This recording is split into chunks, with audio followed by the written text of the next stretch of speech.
Bharatiya Janata party ప్రకటించిన 6 MP సీట్లు 10 MLA సీట్లలో ఒక్క కాపు కూడా లేడట. నేనేంది ఒక్కొక్కరి కులాన్ని లెక్క లేదు, కానీ మీడియాలో వస్తున్న కథనం ప్రకారం ఒక్క కాపు కూడా ఇవ్వలేదు అని.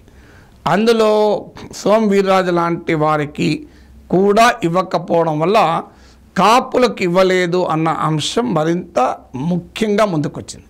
దీంతో కాపు సంఘాలు కూడా, కాపు ఐక్య వేదికలు కూడా తమ తీవ్ర అభ్యంతరాన్ని వ్యక్తం చేస్తున్నాయి కూడా. అయితే జనసేన కాపులకు అధికంగా సీట్లు ఇచ్చాయి కదా, 9 మంది కాపులకు జనసేన టికెట్లు ఇచ్చింది. అందువల్ల ఓవరాల్గా కూటమిలో కాపులు బ్యాలెన్స్ అవుతారు కదా అని ఎవరైనా అనొచ్చు. ఎందుకంటే కాపులు అన్నప్పుడు కాపులో 6 ఉపకులాలు: కాపు, తెలగ, బలిజ, ఒంటరి, మున్నూరు కాపు, తూర్పు కాపు. సో ఈ 6 కాపు ఉపకులాల్లో బీజేపీకి ఒక్కరు దొరకలేదు ఆ క్యాండిడేట్ని. సో ఎంతమంది ఉంటారు కాపులు దానిపైన రకరకాల అభిప్రాయాలు ఉన్న ఒక 30 to 40 కాన్స్టిట్యున్సీస్లో కాపు ఇతర ఉపకులాలు ఒక కీలకమైనటువంటి ప్రభావాన్ని చూపుతారు. అలాంటి కమ్యూనిటీ ఆంధ్రప్రదేశ్ ఎన్నికల ఫలితాలను తారుమారు చేయడంలో కూడా ఒక ఇంపార్టెంట్ ఫ్యాక్టర్గా ఉన్నారు. 2014లో రాష్ట్ర విభజన, ప్రజారాజ్య వైఫల్యము, ఈ నేపథ్యంలో కాపులు జనసేన టీడీపీ కలవడము, ఈ ఫ్యాక్టర్స్ వల్ల ఎన్డీఏ ఓటేశారు.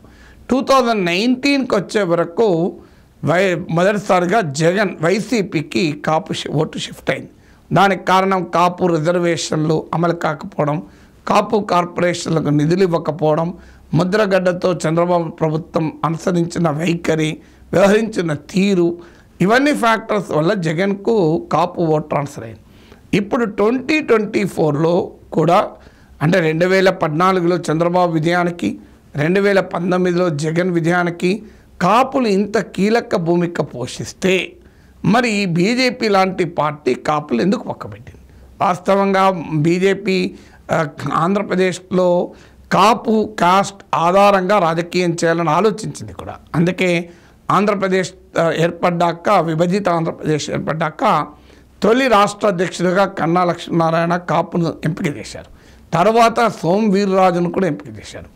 అంటే కమ్మాస్ తెలుగుదేశం వెనకాలన్నారు, రెడ్డిస్ వైసీపీ వెనకాలన్నారు కనుక పొలిటికల్గా తమకు రిప్రజెంటేషన్ లేదు అని తీవ్రమైన అసంతృప్తితో ఉన్న కాపులను ఆర్గనైజ్ చేయడం ద్వారా ఆంధ్రప్రదేశ్లో ఒక పర్ఫెక్ట్ సోషల్ ఇంజనీరింగ్ ఉంటుంది అని భావించారు. అంటే ఎలాగైతే కర్ణాటకలో లింగాయత్ల ఓటు ద్వారా ఒక బలపడ్డారో, ఆంధ్రప్రదేశ్లో కాపు ఓటు ద్వారా లాభపడాలి అని బీజేపీ ఆలోచించింది. కానీ ఆల్ ఆఫ్ సడన్గా బీజేపీ తన స్ట్రాటజీ మార్చుకుందా అన్న అనుమానం కలుగుతుంది. మళ్ళీ పురంధేశ్వరిని పార్టీ రాష్ట్ర అధ్యక్షురాలు చేయడం, మధ్యలో ముద్రగడ పద్మనాభాన్ని కూడా ఆకర్షించే ప్రయత్నం చేశారు. అంటే ముద్రగడ ముఖ్యమంత్రి అభ్యర్థిగా పెడతారని కూడా టాక్ వచ్చింది. ముద్రగడ బహిరంగంగానే చెప్పాడు ఈ విషయం. మిథున్ రెడ్డి కలిసే ముందు నాకు బీజేపీ నాయకులు ఫోన్ చేశారని కూడా చెప్పాడు. కానీ ముద్రగడమో బీజేపీ పొత్తులో లేకపోతే విడిగా పోటీ చేస్తే మాత్రం బీజేపీలో కలవటానికి ముద్రగడ సిద్ధపడ్డాడు. కానీ బీజేపీ పొత్తును ఎంచుకుంది కనుక ముద్రగడ వైసీపీలో చేరి వైసీపీకి కాపు ఓటును ట్రాన్స్ఫర్ చేయడానికి ప్రయత్నిస్తున్నాడు. సో మరి పవన్ కళ్యాణ్ ఉన్నాడు కనుక ఇతరులను అట్రాక్ట్ చేయాలని ఆలోచించారా?